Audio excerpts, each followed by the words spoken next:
কারণগুলো আরো অন্যান্য কারণ ছিল, তার মধ্যে এটি একটি। এবার কিছু জিনিস আপনারা হয়তো শুনে থাকবেন, আবার অনেকে শুনেননি। শ্রীমদ্ ভগবত জিনিসটা কি সেই সম্পর্কে আমি একটু বিস্তারিত ধারণা আপনাদেরকে দিচ্ছি, সেটাকে একটু ভালো করে শুনবেন।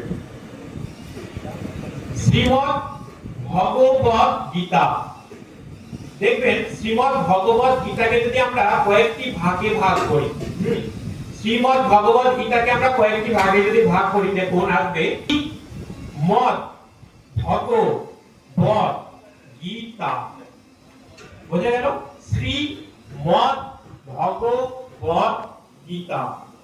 তাহলে এখানে এর প্রত্যেকটি একটি করে আক্ষরিক অর্থ আছে।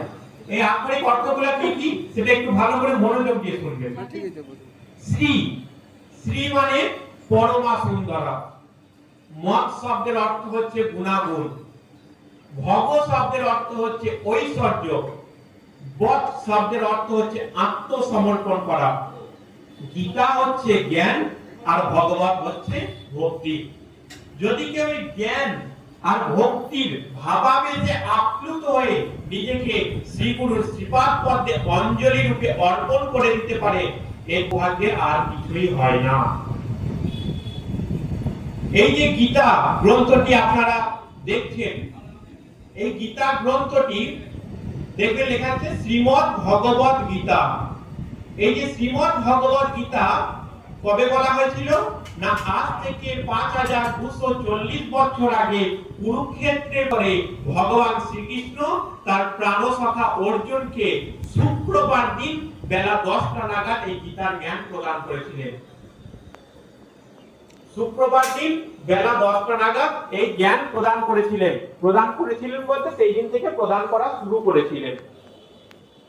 এবার আপনাদের মনে অনেক সময় প্রশ্ন আসতেই পারে যে যুদ্ধ চলছে, কুরুক্ষেত্রের প্রান্তরে তো যুদ্ধ চলছে, এই যুদ্ধের মাঝখানে কিভাবে এই গীতার জ্ঞান প্রদান করা যাবে? তো এই গীতা প্রদান করার জন্য একটা শর্ত রাখা হয়েছিল কুরুক্ষেত্রের প্রান্তরে। সেই শর্তটি কি না, কুরুক্ষেত্রের যুদ্ধ যতদিন পর্যন্ত চলবে, যতক্ষণই চলুক না কেন, যখন শ্রীকৃষ্ণ গীতার জ্ঞান প্রদান করবেন তখন তাদের উপর কেউ বাণ নিক্ষেপ করবে না। সেই সময়তেই ভগবান শ্রীকৃষ্ণ গীতার জ্ঞানগুলি প্রদান করেছিলেন। এই গীতা সম্পর্কে আরেকটু ধারণা আপনাদেরকে দিই। এটা তো বললাম শ্রীমদ্ ভগবত গীতা সম্পর্কে। গীতা এই যে আজ থেকে 5240 বছর আগে যেটা ভগবান শ্রীকৃষ্ণ যখন বলেছিলেন, এই গীতাটা গীতা নামে ছিল না। এই গীতা গ্রন্থটা তাহলে কি নাম ছিল তখন না, 5240 বছর আগে যখন গীতার জ্ঞান ভগবান শ্রীকৃষ্ণ আমাদের জগৎজীবকে উদ্ধারের জন্য প্রাণসখা অর্জুনের মাঝখান দিয়ে প্রকাশ করেছিলেন, তখন এর নাম ছিল শ্রীমদ্ ভগবত গীতা। গয়েদির গীত, গীত, গীত মানে গান করা। এই গীত নাম ছিল। দেখুন, গীত লিখতে গেলে তিনটি শব্দের প্রয়োজন হয়, তিনটি অক্ষরের প্রয়োজন হয়। কি কি না, গ দীর্ঘইকার আর ত। গ দীর্ঘইকার আর ত, তিনটি শব্দের প্রয়োজন হচ্ছে। গতে হয় গভীর, দীর্ঘয়ে হয় ঈশ্বর, আর ততে হয় তত্ত্ব। অর্থাৎ তিন থেকে মিলে কি হচ্ছে না, গভীর ঈশ্বর তত্ত্ব। তাই গীতা কোনো ছোটখাটো গ্রন্থ নয়, কিন্তু এটা হচ্ছে গভীর ঈশ্বর তত্ত্ব। এর ভিতরে অনেক তত্ত্ব সমন্বিত হয়ে আছে। আমরা যেমন একে অপরের সঙ্গে যদি কথা বলি, তখন দেখবেন একটা কথার একটাই মানে হয়, একটা কথার একটাই মানে হয়। কিন্তু ভগবান তো আর আমাদের সাধারণ মানুষের মতন নয়। তিনি যখন যে কথাটি বলেছিলেন তার দুটো তিনটে করে মানে আছে। এখন তো বর্তমান কীর্তনিয়ারা উঠে গেল। যদি প্রকৃষ্ট কীর্তনিয়া হয়, তিনি যদি কোনো গান করেন, তারাও দেখবেন একটা করে কথার দুটো তিনটে করে উদাহরণ দেবেন। সেই রকম ভগবান শ্রীকৃষ্ণ এর মধ্যে কি লুকিয়ে রেখেছিলেন না, গ দীর্ঘইকার ত, এই তিনটের মধ্যে কি লেখা আছে না, গভীর ঈশ্বর তত্ত্ব। এবার আপনাদের মনে একটা প্রশ্ন আসতেই পারে যে শ্রীমদ্ ভগবত গীতা, গীত মানে গান করা, তাহলে এত সুন্দর নাম পরিবর্তন করে শ্রীমদ্ ভগবত গীতা কেন রাখা হলো? মনে প্রশ্ন আসতে পারে তো? সকলের মনে প্রশ্ন আসছে। শ্রীমদ্ ভগবত গীতা রাখা হলো তার একটাই কারণ, যতদিন সেটা ছিল গীত ততদিন সেটা ছিল পুংলিঙ্গ সত্তা, আর যখনই তার পরে একটা আকার যোগ করে দেওয়া হয়ে গেল তখনই সেটা হয়ে গেল স্ত্রীলিঙ্গ, অর্থাৎ মাতৃস্বরূপিণী সত্তা। পৃথিবীর সমস্ত রং মিশালে যেমন সাদা হয়, সেই রকম বৃন্দাবনে যদি যান তখন রাধে রাধে বলতে হবে। কি বলতে হয়? না রাধে রাধে। রাধা না বললে কখনোই কৃষ্ণকে পাবেন না। কৃষ্ণ তো বলতেই পারতো, আমাকে বললে তুমি আমাকে ডাইরেক্ট পাবে।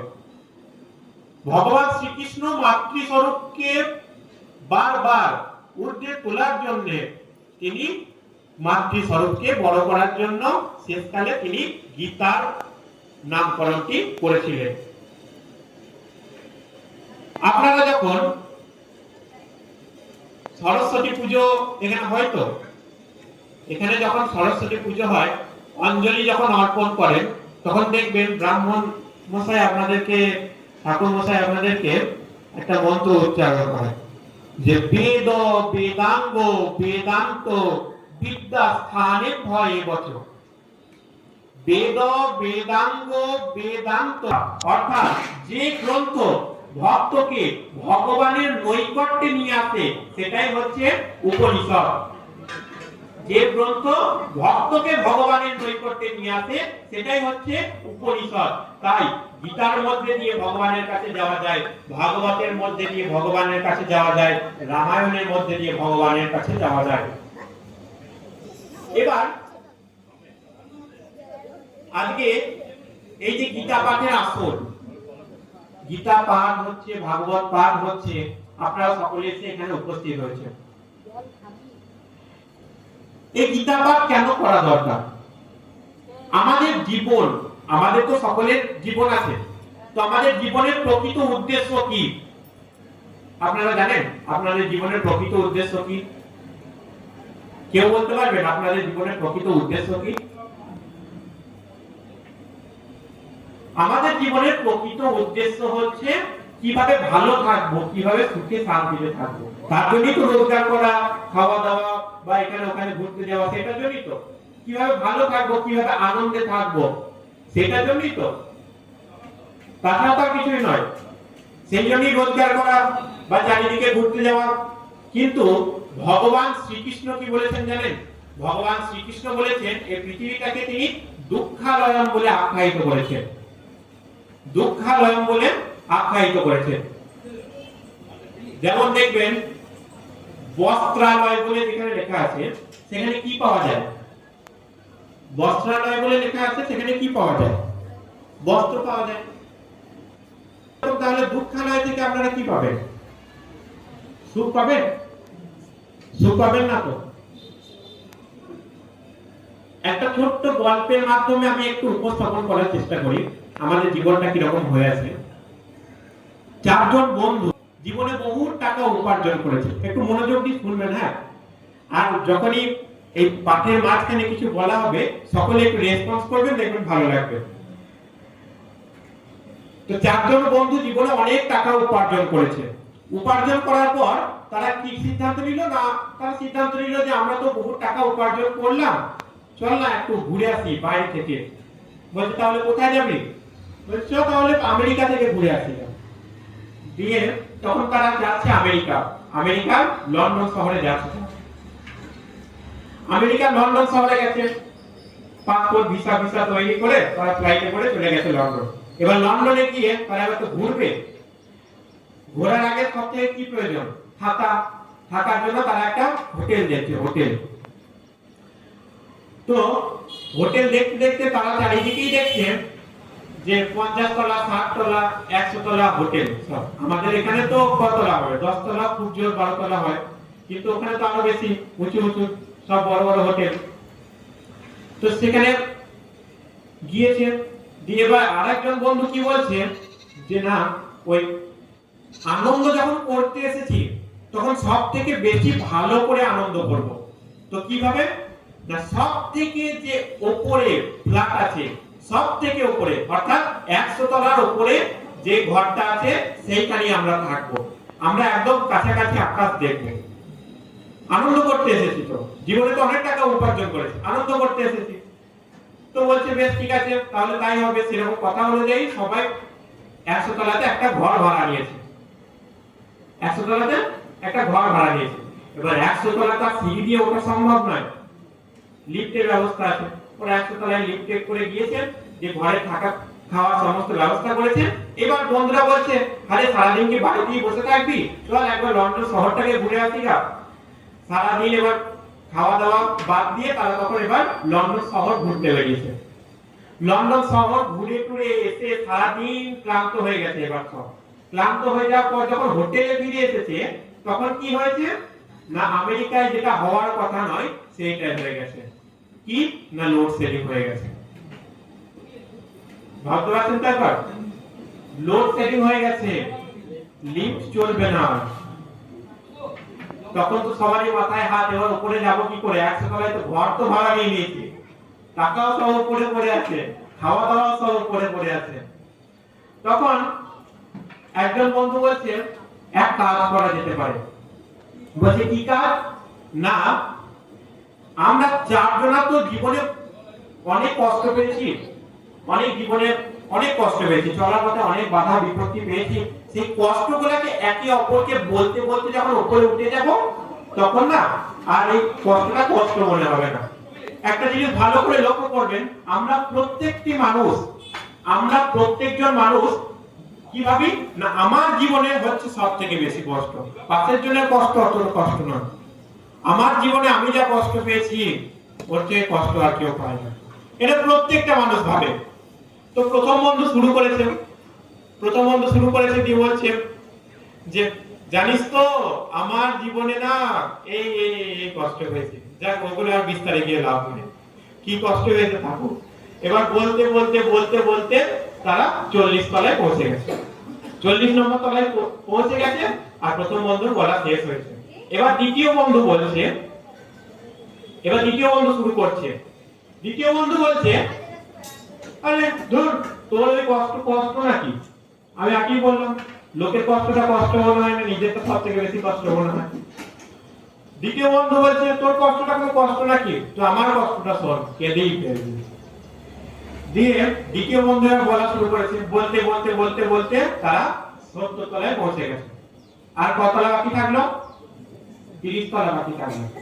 এবার 3 নাম্বার বন্ধু বলা শুরু করছে। বলছে, আরে তোদের দুজনের তো কোনো কষ্টই নয় রে, আমার কষ্ট শুনলে তো তোরা কেঁদেই ফেলবি। দিয়ে বলতে গিয়ে সে প্রথমেই কেঁদে ফেলেছে, এতই কষ্ট হয়ে গেছে। এবার সে বলা শুরু করেছে। বলতে তারা 98 তলায় পৌঁছে গেছে। আর কত তলা বাকি থাকলো? 2 তলা বাকি থাকলো। আর কটা বন্ধু বাকি আছে? আর একজন বন্ধু বাকি আছে। এবং সেই বন্ধু বলছে, আমার কষ্টের কথা তোদের আর কাউকে শুনতে হবে না। তখন 3 জন বন্ধু লেগে গেছে। সে কি করে হয়, তুই আমাদের হাতে হাড়ি খবর সব জেনে নিলি, এবার তোর খবর যদি আমরা জানতে না পারি তাহলে সেটা কি করে হয়? বলছে, না রে, আমি যা কষ্ট পেয়েছি সে শুনলে তোরা সবাই অজ্ঞান হয়ে পড়ে যাবি। বলছে, না আমরা শুনবো। সবাই মিলে জোর দিয়েছে, না আমরা শুনবো। বলছে, শুনবি?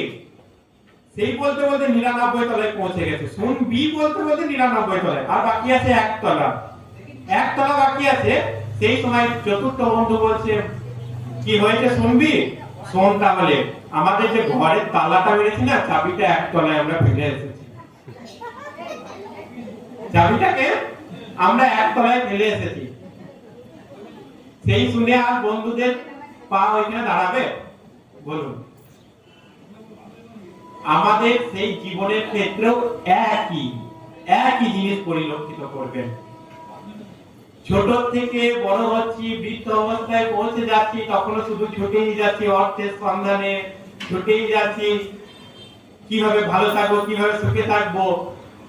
ভগবানের নাম করারও সময় নাই, ভগবানকে ডাকারও সময় নাই, কিচ্ছু নাই। আমাদের জীবনের চাবিটা কিন্তু পড়ে আছে, আর আমরা ওই 100 তলায় উঠতে যেদিন শেষ ডাক, যমরাজ ডাক দেবে, সেদিন কি বলবে? যে তোর চাবিটা তো ওইখানে পড়ে আছে, তুই এসে কি করবি?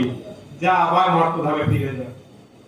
আবার তাকে জন্ম 84 লক্ষ জনে ভ্রমণ করে আবার পুনরায় আবার তাকে মানব জন্ম গ্রহণ করে ভগবানকে ভজন করতে আসতে হবে। সেই জন্যই বলা হয়েছে যে জীবনে ভালো থাকতে হলে সব সময় কি বলতে হবে না সত্যম প্রিয়ম আর হিতম, মানে সত্য কথা বলতে হয়, প্রিয় কথা বলতে হবে এবং লোকের যাতে মানে ভালো হয় সেই রকম কথা বলতে হবে। চারবাকের একটি নীতি আছে। চারবাক বলে একজন দার্শনিক ছিলেন, তিনি একটি নীতি বলেছিলেন। তিনি বলেছিলেন যাবৎ জীবে সুখৎ জীবে ঋণম কৃত্তা হিতম প্রবে ভস্মীভূতাসু দেহ কুঠা পুনরাগমন। অর্থাৎ যতদিন বাঁচবো ভালো করে বাঁচবো, যতদিন বাঁচবো মন খুলে বাঁচবো, ভগবানকে ডাকতে ডাকতে বাঁচবো। বড় বড় যারা দার্শনিক আছেন তারাও ভগবানের গীতা গ্রন্থ খুব ভালো করে পাঠ করেছে। প্রত্যেকটি মনীষীদের জীবন দেখতে পাবেন, প্রত্যেকটি মনীষী গীতা গ্রন্থ পাঠ করেছেন। এমনকি আমাদের যারা স্বাধীনতা সংগ্রামী ছিল তারাও গীতা গ্রন্থ পাঠ করত। প্রকৃষ্ট প্রমাণ দেখতে হবে, ক্ষুদিরাম বসু থেকে শুরু করে যারা ফাঁসির মঞ্চে তাকে যখন ঝুলতে যাচ্ছে তারা গীতা যখন বলছে ঝরঝর করে মুখস্থ বলছে। তাই প্রত্যেকটি মানুষের জীবনে গীতা পড়া অত্যাধুনিক অত্যাবশ্যক, পাঠ করতেই হবে। গীতা পাঠ করা খুবই দরকার। কেন বললাম, আরো যেটা বলি সত্যম প্রিয়ম আর হিতম, যেটা কথাটা এখনই বললাম, ওই সত্যম প্রিয়ম আর হিতম এই তিনটে জিনিস কেন করা দরকার সেটা আমি বলি। তো এটা একটা গল্পের আকারে বলি, দেখুন ভালো লাগবে। তো সক্রেটিস বলে একজন দার্শনিক ছিল, নাম শুনেছেন মনে হয় অনেকজনে। সক্রেটিস দার্শনিকের নাম শুনেছেন তো? ওই সক্রেটিস দার্শনিক এর একজন বন্ধু ছিল। তো সক্রেটিস দার্শনিকের বন্ধু এসেছে একবার সক্রেটিসের কাছে। তো এসে বলছে, আরে জানিস তো কি হয়েছে, ওই যে ওই পাড়া ছেলেটা আছে না, ওই পাড়া ছেলেটার সঙ্গে আমাদের এই পাড়া মেয়েটা, বুঝতে পারছেন আর বলছি না, এইসব কথাগুলো বললে না দেখবেন মানুষের মনে একটা আনন্দ সৃষ্টি হয়, মানে একদম কি বলবো জনজাগতিক আনন্দে একদম ভরপুর হয়ে যায়। পাশে হরিনাম হচ্ছে, তার মাঝখানের দিকে ওইটা বললো হরিনাম পাশে থাক, ওইটাকে বল, ওইটাকে শুনবো। বাস্তব তো ওইটাই মানুষ আগে শুনবে, মানুষ হরিনামটা পড়ে যা কলিযুগে, কিন্তু এইটাই একটা বড় মানে লক্ষণ আপনারা সকলে দেখতে হবে। তো সক্রেটিসকে যেই বলেছে জানিস তো ওই ছেলেটা ওই মেয়েটা, তখন সক্রেটিস ভাবছে আরে দাঁড়া দাঁড়া দাঁড়া দাঁড়া, বলছে কি হলো, বলছে দাঁড়া দাঁড়াও, আমি যে তিনটে প্রশ্ন করব তোমাকে, তিনটে প্রশ্ন করার পর যদি মনে হয় যে তোমার কথাটা শোনা দরকার অবশ্যই শুনবো। বলছে তুমি যেটা বলতে চাইছো, বলছে তুমি যেটা বলতে চাইছো সেই কথাটা কি সত্য? বলছে না আমি দেখিনি তবে শুনলাম। মানে কি আমি নিজে দেখিনি তবে শুনলাম। শোনা কথা খুব ভালো লাগে আমাদের, আমি বললাম আগে শোনা কথা একবার মিষ্টি মধুর মতো লাগে। আবার তার সঙ্গে ধরুন কি হচ্ছে, চাইনিজ হুইস্পার বলে একটা গেম আছে, চাইনিজ হুইস্পার বলে একটা গেম আছে। সেই গেমের কথা বলুন দেখি, গেম মানে কি খেলা, খেলা চাইনিজ হুইস্পার বলে একটা খেলা আছে। সেই খেলাতে কি হয় বলুন দেখি, ধরুন 10-12 জন বাচ্চাকে পর পর পর পর পর পর যেমন স্কুলে প্রেয়ার লাইন হয় না বা যেটা প্রার্থনা সঙ্গীত হয়, পর পর পর পর দাঁড় করিয়ে দেন, সেই রকম পাশাপাশি দাঁড় করিয়ে দেন। এবার প্রথম জনের কানে একটা কথা বলে দেন, এইবার প্রথম জন যেটা শুনলো সেটাই দ্বিতীয় জনের কানে বলবে, দ্বিতীয় জন যেটা শুনতে পেলো সেটাই তৃতীয় জনের কানে বলবে। এভাবে বলতে বলতে বলতে বলতে একদম লাস্টে যে বাচ্চাটা থাকবে তার কাছে গিয়ে দেখা হয় যে শব্দটা কি একই আছে না আলাদা হয়ে গেছে। 99% ক্ষেত্রে এটা সায়েন্টিফিক্যালি এক্সপেরিমেন্ট করে দেখা হয়েছে যে আলাদা হয়ে গেছে কথাটা। তো ধরুন আম, আম বলে পাশের জন ছেলেটাকে বললো আম, আম জাম জাম জাম জাম হতে হতে হতে দেখা কাঁঠাল হয়ে বেরিয়ে আসছে লাস্টে, বললো আম, লাস্টে ছেলেটা কি হয়েছে না কাঁঠাল। আমাদের এই একই, আমাদের যে সমাজের কথাটা বললাম সেটাও একই, হলো তিল, লাস্টে কি দেখা যাবে তাল করে বসে আছে সবাই।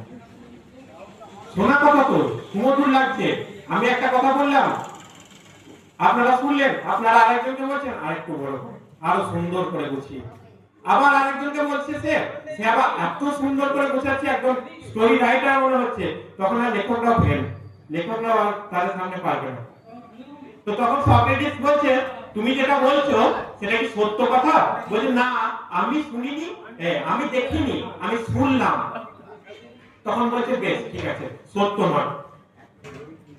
প্রিয়ম মানে এটা কি কোনো ভালো কথা? বলছে ভালো কথা হলে কি আর বলতে আসি?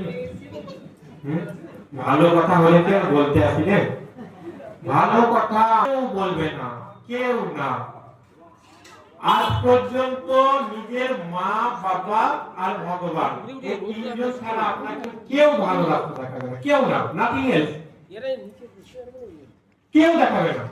একমাত্র আপনার নিজের মা বাবা দেখাবে, আর কে দেখাবে? আপনার যে আধ্যাত্মিক গুরু থাকবেন তিনি দেখাবেন, আর ভগবান দেখাবেন, আর কেউ দেখাবে না।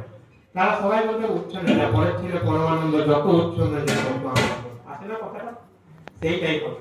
তখন বলছে না ভালো কথা না, বলছে বেশ ঠিক আছে। লাস্ট প্রশ্ন, হিতম মানে তুমি যে কথাটি বলছো, যে ব্যক্তি সম্পর্কে কথাটি বলছো, সেই ব্যক্তির মধ্যে আর আমার মধ্যে কোনো ভালো সম্পর্ক তৈরি হবে এরকম কি কোনো কথা বলছো? বলছে না। তখন সক্রেটিস বলছে আমার তোমার কথা শোনার কোনো দরকার নাই।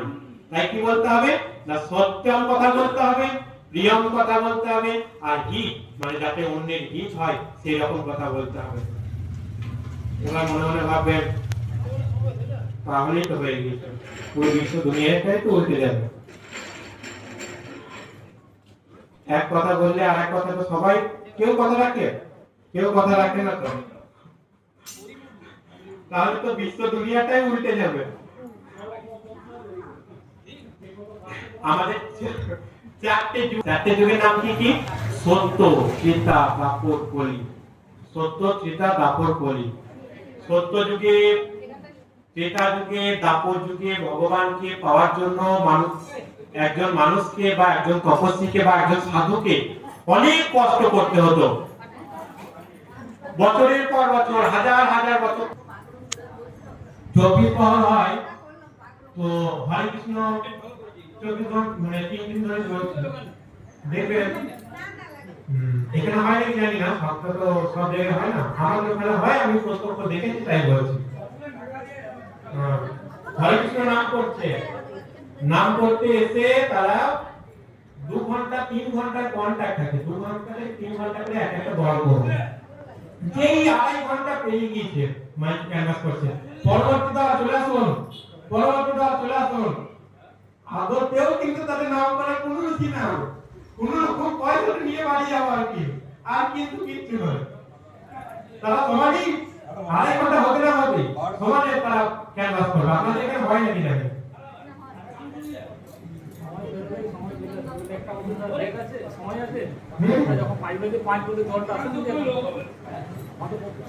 না, তিনি বলেছিলেন this is the loftiest philosophical song sung by Lord Sri Krishna in the battlefield of Kurukshetra। অর্থাৎ এটাই হচ্ছে সমস্ত ঐতিহাসিক গানগুলির মধ্যে শ্রেষ্ঠতম গান, যা ভগবান শ্রীকৃষ্ণের দ্বারা কুরুক্ষেত্রের প্রান্তরে বসে গাওয়া হয়েছিল বা গান করা হয়েছিল। আমি বলেছিলাম প্রথমেই যে গাওয়া হয়েছিল বা গান করা হয়েছিল বলেই শ্রীমদ্ ভগবত গীতার নাম আগে গীত ছিল। গীত মানে গান করা। ভগবান শ্রীকৃষ্ণ গানের সুরে এই গীতার জ্ঞান প্রদান করেছিলেন ভক্তদের মাঝখানে।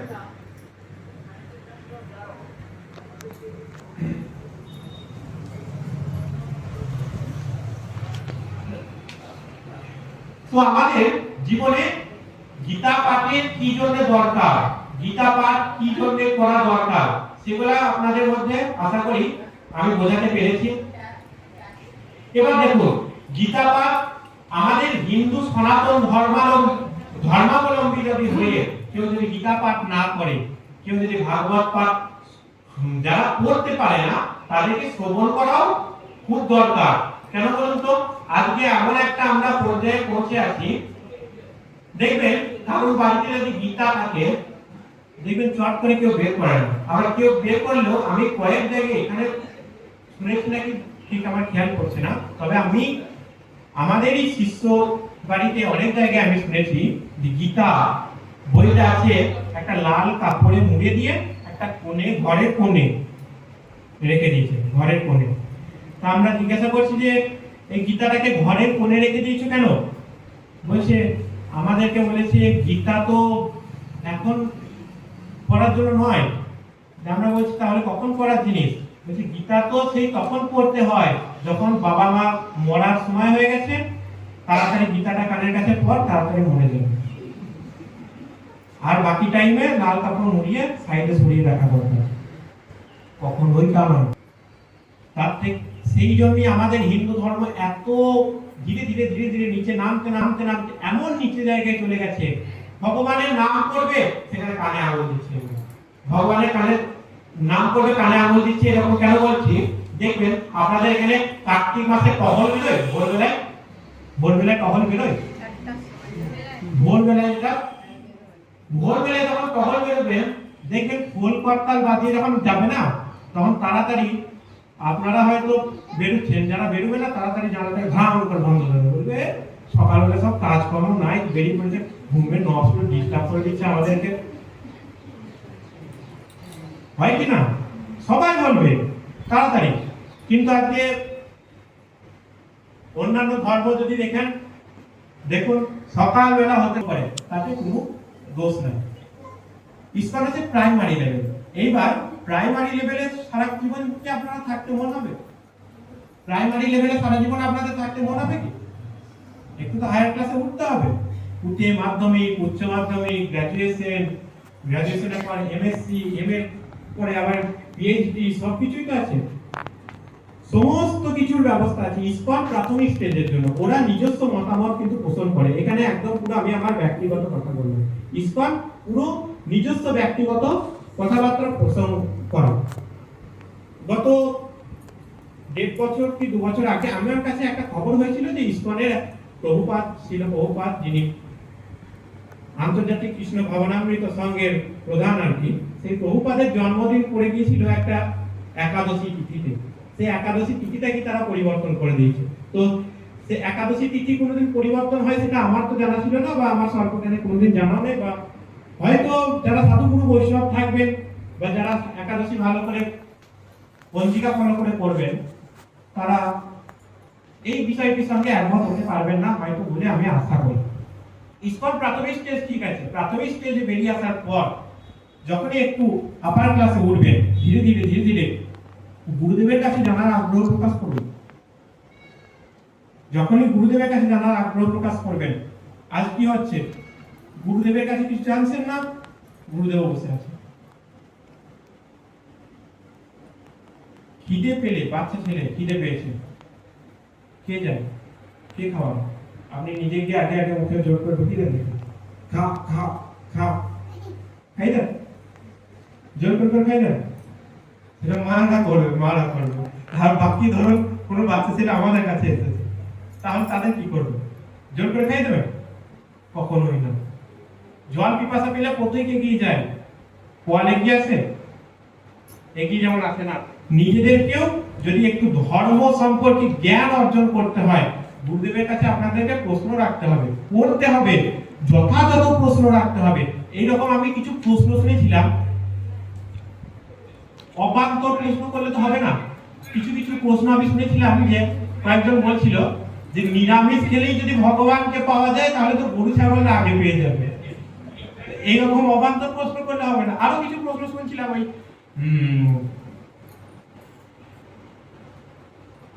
মালা করলে ভগবান পাওয়া যাবে। হ্যাঁ, মালা করলেই ভগবান হয়ে যাবে। চৈতর রাখলে, তারপরে শুনছিলাম কি বক রাখলে উপবাস করেই যদি ভগবানকে পাওয়া যেত তাহলে তো তারাই পেত যারা ওই ফুটপাতে না খেয়ে পড়ে আছে। এরকম একটা প্রশ্ন শুনছিলাম। উপবাস করেই যদি ভগবানকে পাওয়া যেত তারা আগে ভগবানকে পেয়ে যেত যারা ফুটপাতে না খেয়ে পড়ে আছে। এই সম্পর্কে একটু ধারণা দিয়ে দিন। বেশি তো সময় নাই, ধরুন কটা বাজলো? হয়ে গেছে। হ্যাঁ 12:45 ঠিক আছে, মানে বিশাল গভীর সমুদ্রের মাঝ, সেটা ঠিক আছে আমি বলছি, বিশাল গভীর সমুদ্রের মাঝখানে এক কণিকা জল, আমি প্রথমেই বললাম তুলছি আমরা, সেই এক কণিকা জলের মাঝখানেও আমি আবার একটু একটু করে ব্যাখ্যা দিতে দিতে যাচ্ছি, তো আরেকটু কমে যাবে জিনিসটা কমে গেলেও যেটুকু নিচ্ছে জানবেন জীবনের প্রত্যেকটি পদক্ষেপে আপনাদেরকে আর কারোর কাছে প্রধানত হতে হবে না যে আমি এটা শুনেছিলাম বা আমি এটা জানি, বা কেউ ধরুন বললো আপনাদেরকে, আপনারা নিরামিষ খাওয়া শুরু করেছেন, নিরামিষ প্রসাদ পাওয়া শুরু করেছেন, তো আপনাদেরকে কেউ বললো এইভাবে যে নিরামিষ খেলে যদি ভগবানকে পাওয়া যেত, গরু ছাগল পেয়ে যেত রে, তোরা কেন নিরামিষ খাচ্ছিস? কিছু কিছু কথা শুনে রাখুন, গরু ছাগল নাকি ভগবানকে পায়নি, ডাইরেক্ট একবারে তাকে প্রশ্ন করুন উল্টে, গরু ছাগল নাকি ভগবানকে পায়নি? যদি বলে কোথায় পেয়েছেন, তো আপনাকে প্রথমেই জিজ্ঞাসা করবেন কৃষ্ণের নাম গোবিন্দ কেন? কৃষ্ণের নাম গোবিন্দ কেন জানেন? যিনি গাভীরের ইন্দ্রিয়কে আনন্দ প্রদান করে থাকেন, তিনি হচ্ছে আমাদের গোবিন্দ। আবার দেখবেন কৃষ্ণকে আর কি বলা হয়? গোপাল বলা হয়। গোপাল বলা হয়, কৃষ্ণের নাম গোপাল কেন? এটা তো জানা দরকার। সহজ বোঝা বাংলায় গোপা, যিনি গো অর্থাৎ গরুকে লালন পালন করেন, তিনি হচ্ছেন গোপাল। তাহলে গরু ছাগলটা ভগবানকে পায়নি? প্রথমেই তো গরুর নাম চলে। একবার বৃন্দাবনে একটা গাভী একটু বিপদে পড়েছিল আর কি, মানে এর সিংহে প্রকোপে পড়েছিল, তো সেই গাভী বিপদে পড়ার সময় ভগবান শ্রীকৃষ্ণকে অন্তর থেকে স্মরণ করেছিল। তো ভগবান শ্রীকৃষ্ণ সেই গাভীকে উদ্ধার করার পর সেই গাভীর নামে বহুলা বন নির্মাণ করেছিলেন ভগবান শ্রীকৃষ্ণ নিজে। এটা তো গেল একটা বৈষ্ণবদের কথা, মানে ভগবান শ্রীকৃষ্ণ আর গাভীর মধ্যে সম্পর্ক। আর যদি শৈব বা ভগবান শিবের যারা উপাসক তাদের কথা যদি বলি, ভগবান শিবের বাহন কে? নন্দী। নন্দী, সেটা কি ষাঁড়? তাহলে কি সে পেল না? সে কি ভগবানকে পায়নি? প্রত্যেকটি জিনিসেই একবার ভালো করে বিচার করে বিবেচনা করে দেখতে হবে। বলছে ফল মূল খেলে যদি ভগবানকে পাওয়া যেত তাহলে তারাই পেত, যারা ওই গাছের বানররা ভগবানকে, বানররা পায়নি ভগবানকে। ভগবান শ্রীকৃষ্ণের রামচন্দ্রের প্রধান ভক্তই ছিল কে? হনুমান। ভগবান যখন লক্ষ্মণ প্রশ্ন করেছিল যে তোমার মনের ভিতরে রাম আছে, পুঁথিটাকে নিয়ে এভাবে ভেঙে দিয়েছিল, পুঁথির মালা দিয়েছিল, মুক্তোর মালা দিয়েছিল, মুক্তোটাকে কাঁদতে করে কামড়ে কামড়ে ভেঙে দিয়েছিল, বলেছিল এর মধ্যে আমার রাম আছে নাকি, তাহলে আমি মুক্তোর মালা নিয়ে কি করবো, ফেলে দিয়েছিল। তো বলেছিল যে তোমার মনের ভিতরে রাম আছে, তখন বলেছিল হনুমান কি বলেছিল, चीर के छाती बोले अपने पवन पुत्र हनुमान मेरे मन में बसे है राम मेरे तन में बसे है राम। অর্থাৎ বুক ছিঁড়ে দেখিয়ে দিয়েছিলেন যে আমার মনের ভেতরে রাম আছে, আমার মনের ভেতরে রাম আছে, সেটা দেখিয়ে দিয়েছিল। এখনো পর্যন্ত প্রমাণ সেটা।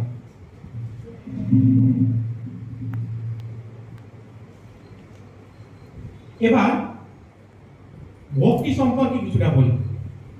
আমাদের ভক্তির 64টা অঙ্গ, ভক্তির 64টা অঙ্গ, সেই 64টা অঙ্গ আলোচনা করার মতো সময় আমাদের এখন নেই। 64টা অঙ্গ মানে এক একটা অঙ্গ মোটামুটি 15-20 মিনিট ধরে চলবে, সেইটা নাই। তবুও ভক্তির কি নিয়ে আলোচনা করব না, ভক্তি নববিধা ভক্তির সম্পর্কে আপনারা শুনেছেন। নববিধা ভক্তি কি কি? নববিধা ভক্তি হচ্ছে শ্রবণম, কীর্তনম, বন্দনম, স্মরণম, অর্চনম, দাস্যম, পাদসেবনম আর আত্মনিবেদনম। এবার এই 9টা মিলে হচ্ছে আমাদের নববিধা ভক্তি। এই নববিধা ভক্তির ফলে এক একজন এক একটি ভক্তির ফলে ভগবান শ্রীকৃষ্ণকে বা ভগবান শ্রীকৃষ্ণকে প্রাপ্ত হয়েছিলেন। যেমন পরীক্ষিত মহারাজ, তিনি পরীক্ষিত মহারাজ শ্রবণম মানে শুনে ভাগবত যেটা ভাগবত সপ্তাহ বলে না, এই পরীক্ষিত মহারাজকে শোনানো হয়েছিল সাবজেক্ট ধরে। সেই জন্য বলে যে পরীক্ষিত মহারাজ এই যে শ্রবণ মানে শোনার মাধ্যমে ভগবত ভক্তি প্রাপ্ত করেছিলেন। আর কি সুখদেব গোস্বামী মহারাজ, সুখদেব গোস্বামীর নাম শুনেছেন হয়তো। সুখদেব গোস্বামী মহারাজ তিনি কীর্তনের মাধ্যমে তিনি এই ভগবত ভক্তি প্রাপ্ত করেছিলেন।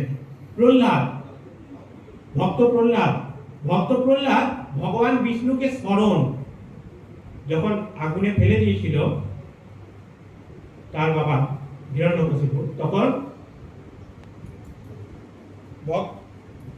ভগবানকে স্মরণ করেছিলেন, সেই স্মরণের মাধ্যমে ভগবত ভক্তিকে প্রাপ্ত করেছিলেন। আর কে?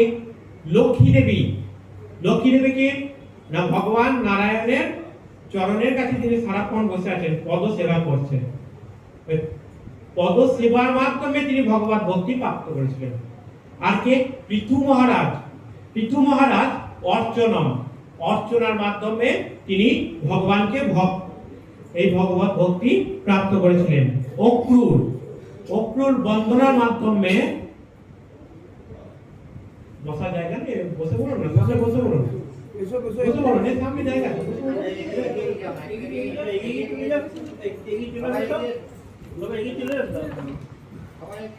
সবাই